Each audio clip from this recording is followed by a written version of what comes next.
라는 제목으로 은혜를 나누고자 합니다.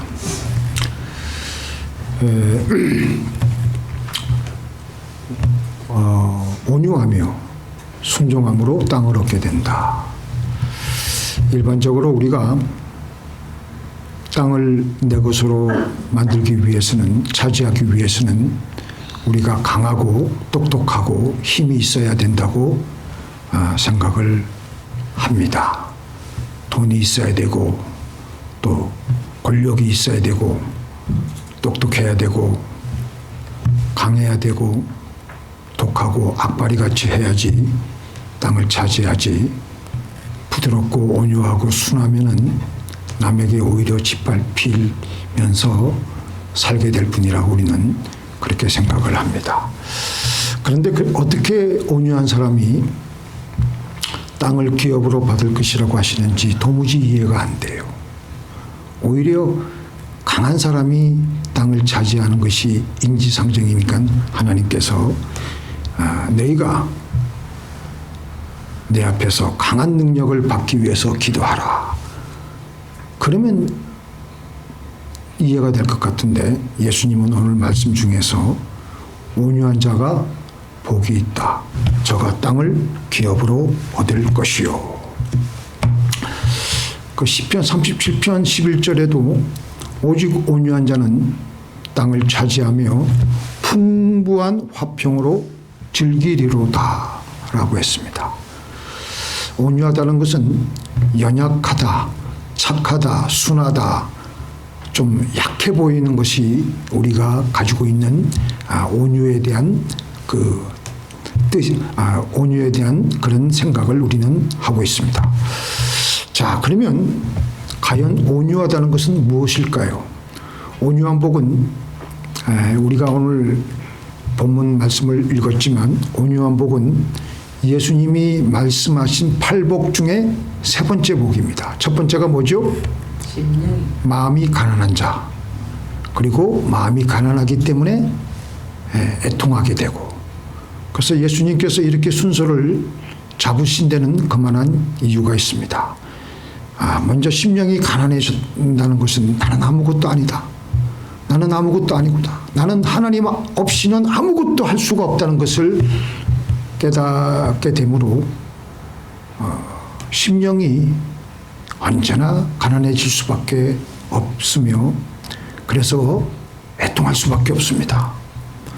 나 자신이 아무것도 할 수가 없고, 나 자신 가지고는 이렇게 짧은 유한한 인생을 살아갈 수밖에 없는 이런 존재인데, 그러면서 늘 마음이 한없이 가난해져 있어서 하나님께 나와서 기도하며 애통하며, 하나님 당신 없이는 나는 살아갈 수가 없습니다. 그러면서 애통하는 사람은 하나님께서는 복이 있다고 했습니다. 왜냐하면 하나님의 위로를 받을 수가 있기 때문에. 사도 바울도 거듭나고 나서, 예수님을 만나고 나서 뭐라고 했습니까? 오라, 나는 공고한 자로다. 이 사망의 몸에서 누가 나를 건져내랴 라고 탄식하며 애통했습니다. 도저히 어쩔 수 없는 절망감 속에서 사도 바울이 눈물을 흘렸어요. 우리가 즐겨 불렀던 찬송가 중에서, 찬송가가 아니고 복음성가 중에서 이런 노래 가사가 있죠. 깊은 절망의 수렁 가운데 주님께 닿을 수 없던 우리, 어두운 밤중에 하늘을 향해 주의 이름 나 부를 때 어둠을 뚫고 오신 주사랑 나의 절망 거두셨네. 주님의 공로 다 이루셨네. 주 예수 나의 산소망. 절망 속에서 하나님께 애통하니까 그렇게 있는데, 하나님께 나와서 애통하면요 희망이 있어요.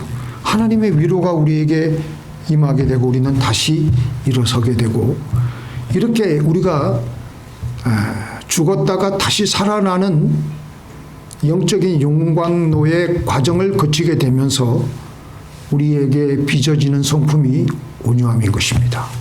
그런 과정들을 거치면서 온갖 불순물들이 다 걸러져서 이제는 온유함만이 우리 안에 남게 되며 우리는 온유한 사람으로 변하게 되는 것입니다. 나의 가는 길을 오직 그가 아시나니 그가 나를 단련하신 후에는 내가 정금같이 나으리라. 정금 같은 그 상태가 어떤 상태냐? 하나님 말씀에 무조건 순종하며 살아가는 상태. 하나님이 가라고 하면 가고 서라고 하면 서고 이제 하나님 앞에서 정금 같은 온유한 사람이 되게 되었다라는 것입니다. 야생마가 처음에는 기가 펄펄 살아있어서 아무렇게나 뜁니다. 누구의 통제도 받지 않습니다. 자기 하고 싶은 대로 합니다. 이리 날뛰고 저리 날뛰고 도저히 평범한 사람들이 그 말에 올라타서 그 말을 사용할 수가 없습니다. 한날은 그래서 특별히 거기에 대한 전문가의 식견을 가지고 있는 조련사가 야생마를 길들이려고 야생마의 등에 올라타서 한참 동안 이 야생마와 실랑이를 치고 서로 줄다리기를 합니다. 한참 동안 그렇게 실랑이를 치고 난 후에 야생마가 완전히 지쳐서 이제는 그러기 상태에 가게 되니까 이제는 야생마가 기가 꺾여서 살려달라고 애원하며 자기가 이제 자기 마음대로 하지 않겠다는 몸동작을 제스처를 보내옵니다. 그때부터 야생마의 기가 완전히 꺾이게 되어서 이제 그 다음부터는 조련사가 하라는 대로 하게 되는 길들임을 받게 되는 야생마가 이제 새로이 거듭나는 상태로 변하게 되는 겁니다. 일어나라고 하면 벌떡 일어나고 앞으로 가라고 하면 가고 서라고 하면 서고 주인에게 순종하는 길들여진 상태로 훌륭한 말로 바뀌게 되는 겁니다. 우리도 예수를 믿었지만 생각나는 대로 말하고 화내고 싶은 대로 화를 다 내고 내가 하고 싶은 대로 다 하며 우리도 야생마와 같이 살아왔지 않습니까? 하나님께서 도저히 그런 나를 쓸 수가 없으시니까 지금 고난을 통해서 지금 연단하시는 거예요. 조련하시는 거예요.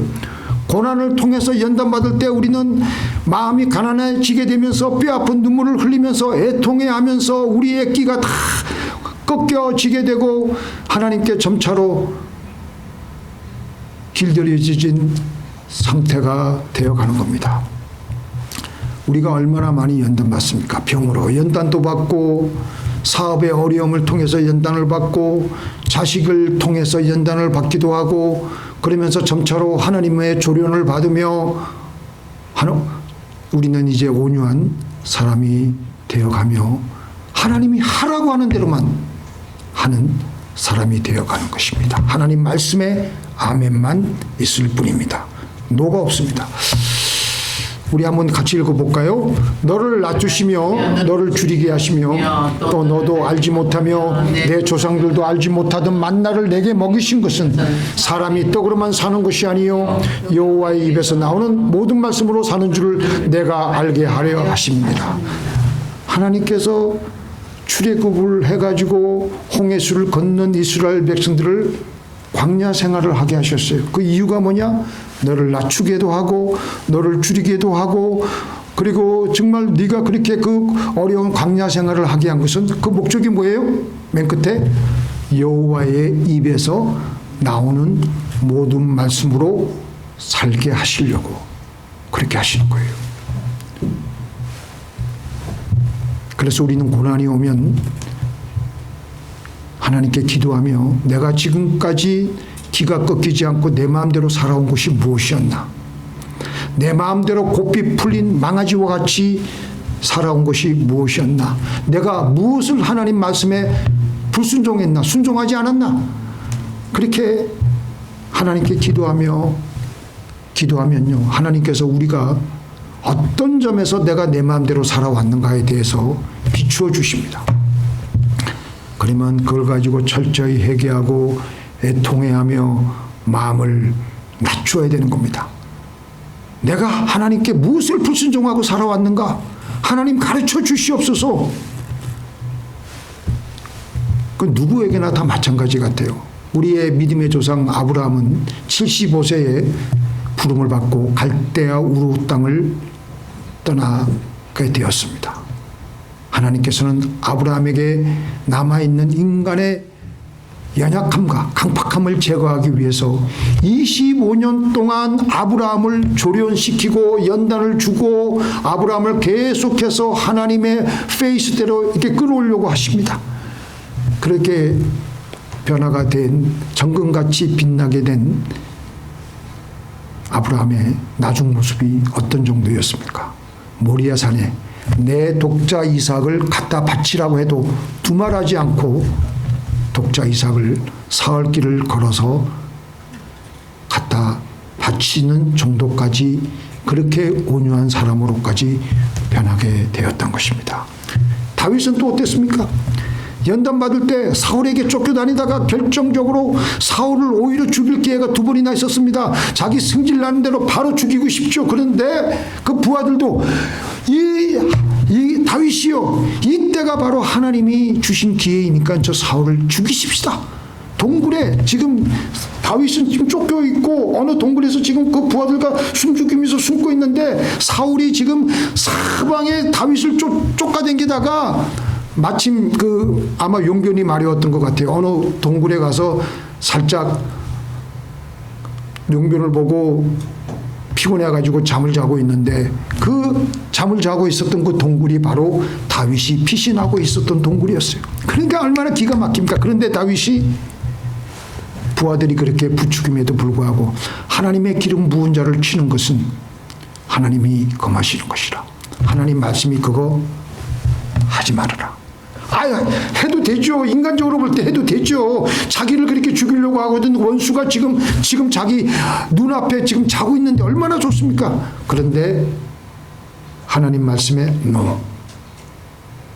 다 거기까지만 했던 거예요. 대신 칼로 잠들어 있는 사울의 겉옷자락을 가만히 베며 끝까지 하나님 말씀에 순종했던 것입니다. 하나님께서 하라고 하면 하고 서라고 하면 서는 그런 온유한 사람이었던 것입니다. 그러니까 이제 하나님께서 다윗을 사울 다음에 제2대 왕으로 높이고 사용을 했던 것입니다. 저번 화요일 날에 대통령 선거가 있었죠. 좀 불편한 분들도 계실지 모르겠지만 도널드 트럼프 이분이 다시 대통령이 되는 데는 너무나도 여러분들 다 잘 알다시피 연단이 많았습니다. 2번의 암살 위기, 사법 리스크, 영어로 보면은 사람들이 또 기가 막히게 또 티셔츠를 만들었더라고요. impeached, arrested, convicted, shot, still standing. 이게 뭐예요? 탄핵을 2번이나 당했어요. 체포당한 거나 다름없어요. 유죄 판결 받았어요. 암살 위기 2번 겪었죠.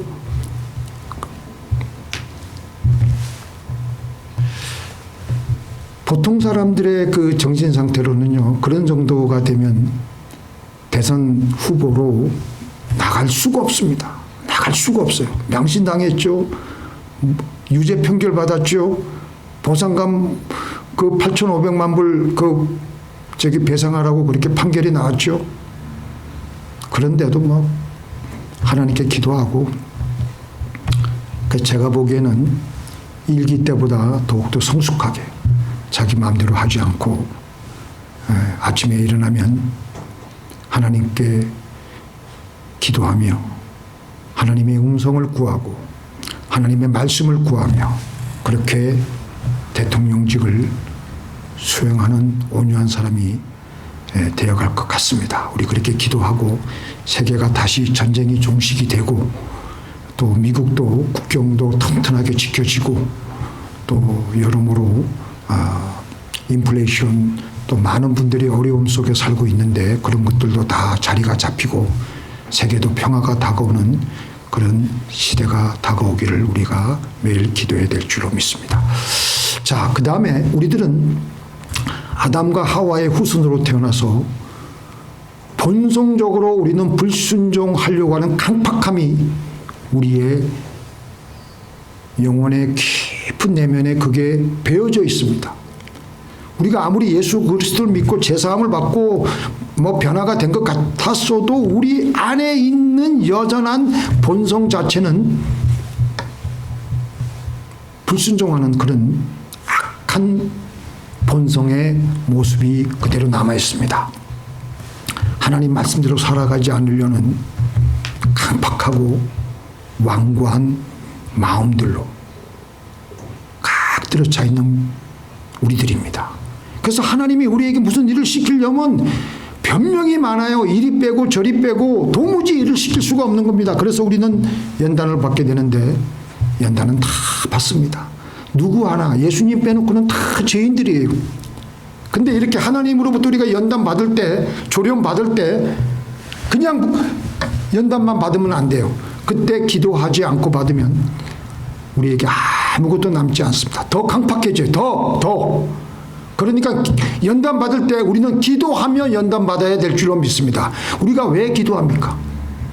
기도하는 목적은 우리가 구하는 기도 제목을 얻기 위해서도 있지만 더 근본적인 기도 제목은 우리가 하나님 말씀대로 순종을 더 잘하기 위해서, 하나님 말씀대로 살아가기 위해서 우리는 기도하는 것입니다. 근데 연단 받을 때 기도하지 않고 연단과 고난을 받으면요, 기도하지 않고 연단과 고난 받으면요, 그 심령이 더 강팍해져요. 더 악독해져요. 더 모질어져. 더 독해져. 더 하나님하고는 멀어지고. 그래서 우리는 연단 받을 때, 고난 받을 때 시간 정해놓고 하나님 말씀에 순종을 잘하기 위해서 기도해야 됩니다. 기도하며 그래서 철저히 하나님 말씀에 순종하는 온유한 사람이 되게 해달라고 기도해야 됩니다. 자, 노하심을 격동하여 광야에서 시험하던 때와 같이 너희 마음을 강팍해 하지 말라. 이스라엘 민족이 아까 말씀하신 대로 애굽에서 종살이 하다가 그렇게 하나님이 낮추시기도 하고 줄이기도 하시는 그 이유가 있는데 그걸 깨닫지 못하고 기도 안 하니까 하나님이 종살이 할 때 자기네들을 애굽에서 해방시켜 주신 그 은혜를 까맣게 잊어버리고 하나님과 점점점 더 멀어지게 되고 지금 당장 나에게 괴로움으로 다가오는 그 어려움 때문에 모세를 원망하고 하나님께 그냥 불순종하고 그렇게 강팍해졌어. 왜? 기도 안 하고 고난과 연단을 그냥 받으니까 더 우리 영혼이 더 쌍막해지는 거예요. 더 쌀벌해지는 거예요. 더 강팍해지는 겁니다. 기도 안 하며 고난을 맞이하면 우리는 그동안 쌓아왔던 하나님의 은혜도 다 까먹어버리게 됩니다. 그런데 고난의 광야를 지날 때 내가 아무것도 아니라고 생각을 하며 애통해하며 하나님께 기도하고 나가는 사람은요, 점점 그 인격이 하나님의 형상으로 닮아가며 온유한 사람으로 빚어지게 되는 것입니다. 세계인의 저는 종종 PB에 가면은 말 타는 것을 보는데 말을 그 명마가 있다고 합니다. 가장 이름이 있고 가치가 있고 뛰어난 명마는 아라비아 말인데요. 한국 돈으로 한 20억 내지 비싼 것은 30억 정도의 가격으로 매겨집니다. 이 아라비아 명마를 만들어지게 되는데 한 중요한 꼭 과정이 있는데요. 한 부자 상인이 세계에서 가장 좋은 말들을 엄격하게 골라가지고 100마리를 여러 말 시장에서 사가지고 한 대 모아놓아서 훈련을 시켰습니다. 그 훈련 중에 한 번은 일주일 동안을 먹을 것도 주지 않고 마실 것도 주지 않는 겁니다. 그리고 한 일주일 정도 지나고 나서 이제 그 우리의 문을 활짝 열어놓는데 그동안 얼마나 말들이 배가 고프고 목이 말랐겠습니까? 난리 그런 난리가 없어져. 근데 일주일 정도 되니까 말에 우리가 탁 풀어놓으니까 말들이 삽시간에 물을 마시려고 시냇가로 그냥 잽싸게 그냥 시냇가로 달려가는데 시냇가에 있는 물을 먹으러 그냥 허겁지겁 일주일 동안 물을 못 마셨으니까 그래서 가는데 갑자기 중간에 훈련했던 조련사가 호각을 부릅니다. 다시 돌아오라고. 근데 그 호각 소리를 들어도 그 명령을 따라서 돌아오는 말이 거의 없습니다. 목이 너무나도 일주일간이나 목이 말라 비틀어져 있기 때문에. 그런데 그 중에서도 아무리 목이 마를지라도 그 호각 소리에 돌아오는 말이 있습니다. 다들 그 시냇가에 물을 먹으려고 지금 일주일 동안 물을 못 마셨기 때문에 정신없이 그냥 마구 뛰어가는데 중간에 호각을 불어서 다시 돌아오는 명령을 내리는데 그 중에 한 마리가 다시 뒤로 돌아오는데 그 말이 바로 30억짜리 말이 되는 겁니다. 좋은 말은 그 말은 아는 겁니다. 주인이 지금은 이 물을 내가 못 마시게 하더라도 반드시 나에게 더 좋은 곳으로 보답을 채워주실 것을.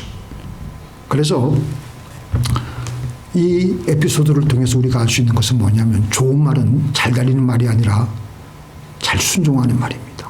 말을 잘 듣는 말입니다. 그게 바로 온유한 것이에요. 한국의 공군 조종사 한 명을 키워내는데 제대로 된 숙련된 조종사로 키워내는데 지금 당이 하도 요새 물가가 바뀌니까 몇 년 전만 해도 국가에서 그 한 조종사를 키워내는데 87억 원의 돈이 든다고 합니다. 그렇게 예산을 잡아야 된다고 해요. 그렇게 돈과 정성을 많이 들여서 한 사람을 조종사로 키워내는 거예요. 그렇게 훈련된 조종사에게 F-16 전투기를 비로소 조종하게 한다고 합니다. 그래서 F-16 전투기는 한 대당 얼마냐 보니까 593억 원. 하나로 미국 돈으로 따지면 우리 달러로 따지면 4,300만 달러. 그러니까 이 조종사 후보생들은요. 그 F-16 전투기를 자기가 조종칸을 딱 잡기 위해서 수많은 훈련을 거치는 거예요. 그렇게 해서 제대로 훈련 과정을 다 이수한 이후에 비로소 그 비싼 전투기 조종칸을 조종하게 한다는 것입니다. 마찬가지입니다. 하나님도 우리에게 훈련된 과정을 기도로 잘 거치게 하시고 그래서 우리가 온유한 사람이 되고 나면 세상에 있는 하나님의 기업을 하나님의 교회를 가정을 맡깁니다. 온유한 사람이 가정을 맡을 때 그 가정이 복을 받아서 놀라운 축복의 가정이 될 수가 있습니다. 근데 훈련도 제대로 받지 않고 막 제멋대로 하는 온유하지 않은 사람이 가정을 맡기면요. 가정이 풍지박산됩니다. 다 깨져요. 유리가 유리를 만나면 다 깨어지듯이 온유하지 않은 사람이 가정을, 교회를, 사회를, 인간관계를 다 깨뜨립니다. 아무리 우리의 일상에서 괴로워도 하나님 말씀대로 순종할 수 있는 사람, 그런 온유한 사람을 하나님은 사용하십니다. 그래서 우리는 기도해야 됩니다. 믿습니까? 순종하기 위해서 기도해야 됩니다. 우리 한번 제 말씀을 한번 따라해 보시기 바랍니다. 순종하기 위해서 기도하십시다. 순종하기 위해서 기도합시다. 자, 그러면 첫 번째로 성령의 능력이 부어져요. 성령의 능력이 부어지게 되면 우리의 굳은 마음이 부드러워지게 되며 하나님의 말씀에 순종할 수 있게 됩니다. 우리 이 말씀 같이 읽겠습니다. 또 새 영을 너희 속에 두고 새 마음을 너희에게 주되 너희 육신에서 굳은 마음을 제거하고 부드러운 마음을 줄 것이며 또 내 영을 너희 속에 두어 너희로 내 율례를 행하게 하리니 너희가 내 규례를 지켜 행할지니라.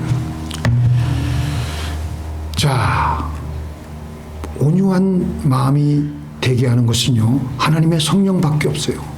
성령 받으면요, 우리 마음이 노골노골해져서 하나님 말씀이면 무조건 순종하는 거예요. 그래서 내 영을 너희 속에 두어 너희로 내 율례를 행하게 하리니, 내 안에 하나님의 성령이 임해야지 하나님의 율례를 행할 수 있는 겁니다. 순종할 수 있는 거예요. 그래서 순종을 잘하게 되면, 다시 말해서 온유해지게 되면, 이 중요한 말입니다. 잘 들어보세요. 내게 지금 다가오는 고난이 더 이상 고난이 될 수가 없습니다. 내가 온유해지게 되면 더 이상 내게 다가오는 고난이 고난으로 느껴지지 않습니다. 이게 제 말이 아니에요. 하나님 말씀이 그렇게 말씀하고 있는 거예요. 자, 하나님 말씀 어디서 그렇게 말씀하고 있느냐? 온유해진 그 사람에게는 행복해요. 고난이 다가와도 만족해하며 행복해하며 감사하며 살아갈 수가 있습니다. 누가 그랬느냐? 자, 제가 잘 읽어드릴 테니까 눈으로 잘 보세요. 내가 궁핍함으로 말하는 것이 아니라 어떠한 형편에든지 내가 자족하기를 배웠노니 내가 비천에 처할 줄도 알고 풍부에 처할 줄도 알아 모든 일에 배부르며 배고픔과 풍부와 궁핍에도 일체의 비결을 배웠노라. 내게 능력 주시는 자 안에서 내가 모든 것을 할 수가 있느니라.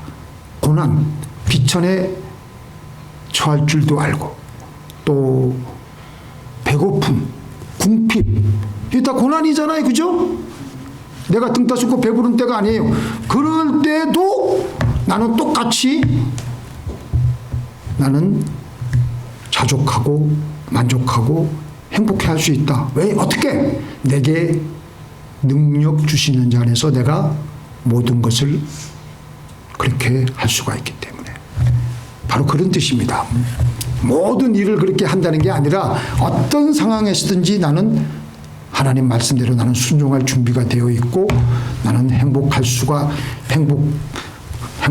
있다는 것이 내가 모든 것을 할 수가 있다는 것입니다. 이전에 그 바울의 이름이 사울이잖아요.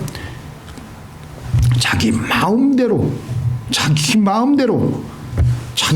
살았어요. 자기 마음대로.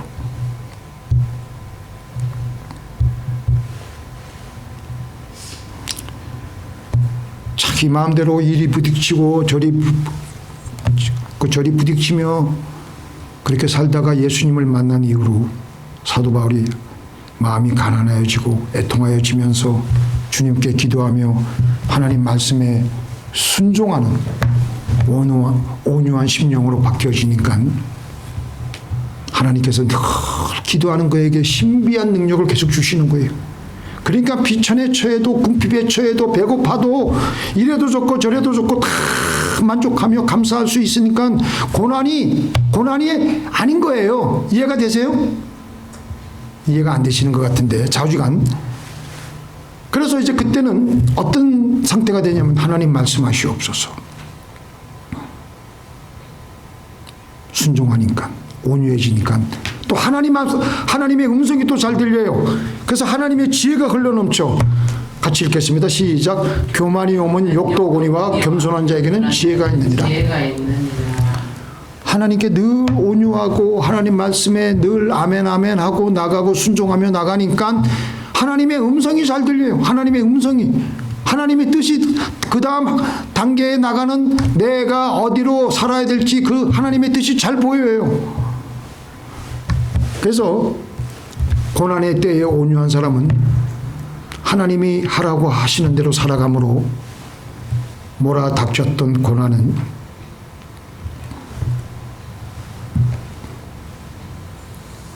때가 되면 흔적도 없이 사라지게 되고 놀랍게도 하나님의 약속하신 축복의 땅이 온유해 있는 자기 자신에게 넘어오게 되는 것을 체험하게 되는 것입니다. 자, 마지막으로 성경 시편 1편 1절에는요. 그래서 우리 하나님께서 뭐라고 말씀하시냐면요. 복이 있는 환경이라고 말씀하지 않으셨습니다. 그리고 복이 있는 사람으로 말씀하십니다. 바로 복이 있는 사람에게 이런 저런 축복이 따라오게 된다고 말씀하고 있습니다. 오늘 예수님이 팔복을 말씀하시면서도 이런 환경이 복이 있나니 말씀하지 않고 이런 사람이 복이 있다고 말씀하고 있습니다. 마음이 가난하며 애통해하며 온유한 사람이 되므로 복된 사람이 되십시다. 자, 기도하시겠습니다.